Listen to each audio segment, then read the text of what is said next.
महिलांक शोइबा शैली जानतु सेमानक चरित्र और स्वभाव। नमस्कार बंधुगण, आम चैनल आरएनपी स्टोरी डायरी रे आपण मानकु स्वागत। बंधुगण, आचार्य चाणक्य तांकर चाणक्य नीति अनुसार कहिसंती कि आपण महिला मानक शोइबा ढंगरू सेमानक स्वभाव विषय रे जानि परिबे। आचार्य चाणक्य जने बहुत बड़ विद्वान थिले। तांको द्वारा लेखा जाइतिबा नीति आजिका जीवन रे मध्य सत्य साब्यस्त हेउछि।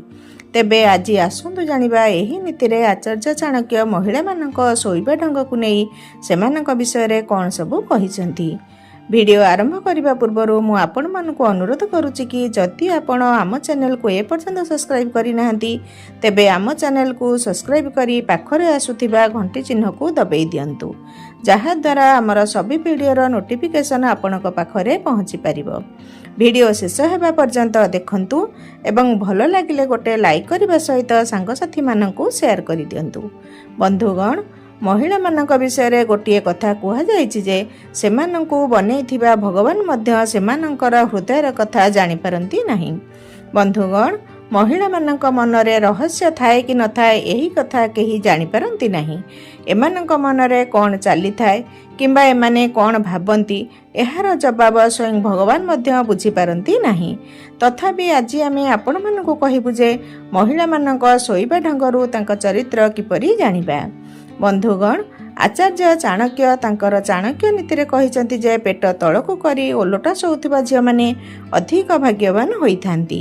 सेमानकु एही परि पुआ पसंद आसीथांती जेउ माने कथा कथा रे सरप्राइज देइथांती एवं एही परि झियो माने बोरिंग पुआ को निज पाखकु मध्य आसीबाकु दियंती नाही। सेमाने बेसी कॉम्प्रोमाइज करिथांती एवं बोरिंग पुआ को केबे भी निजर बॉयफ्रेंड बनाई नथांती। जेउ महिला माने तकिया परि शुअंती सेमानकर स्वभाव बहुत चंचल होइथाय। सेमानकर स्वप्न बहुत अलग प्रकार होइथाय। सेमाने सेमानक स्वभावर केयरिंग एवं लविंग करुथुवा पुआ को अधिक पसंद करिथांती। एमाने सेमानक स्वभाव रे बहुत भल अटंती। सेमाने सेमानकर ध्यान रखुथुवा पुआ को अधिक पसंद करंती। आचार्य चाणक्य कहंती कि जेउ झियो माने सीधा शुअंती सेमानक स्वभाव विषय रे जेउ झियो माने सीधा शुअंती सेमानकर हाथ सीधा थाए सेमाने सेमानकर जीवन रे संतुलन रखिथांती। एपरि झियो माने निज जीवन रे किछि हासिल करिया पई चाहुथांती। किछि स्वप्न देखिथिबा एही झियो मानकु एही परि पुआ पसंद आसंती कि जेउ माने एमानकर भलो भाबरे देखाशुणा करि परिबे एवं बहुत सारा भल पाइबा देई परिबे। कारण एही झियो माने निजर स्वप्न को पूरा करिबा पई पूरा दम रे लागि पड़िथांती। एमाने अधिक परिश्रमी अटंती एवं निजर परिश्रम द्वारा ही आगको बढ़िबाकू चाहंती। एमानकु मध्य परिश्रम करुथुवा पुआ पसंद अटे। परिश्रम करुथुवा पुआ को एमाने बहुत भल पाइथांती। आचार्य चाणक्य कहिसंती तकिया उपरे हाथ रखि शोउथुवा झियो मानक विषय रे एही झियो माने केउ पटरे शोइले मध्य हाथ को तकिया उपरे ही रखिथांती। एमानकर स्वभाव पूरापूरी गंभीर अटे। एमानकर सबुठु बड़ कमजोरी एहा होइथाय कि एमाने बहुत शीघ्र काहाकु भी विश्वास करि देइथांती। एमाने झियो हुअंतु किंबा पुओ काहार भी कथारे शीघ्र आसी जाइथांती। एमानकर स्वभाव भल एवं सफा होइथाय। एमाने भल स्वभाव जोगु ही काहार कथारे शीघ्र आसी जाइथांती।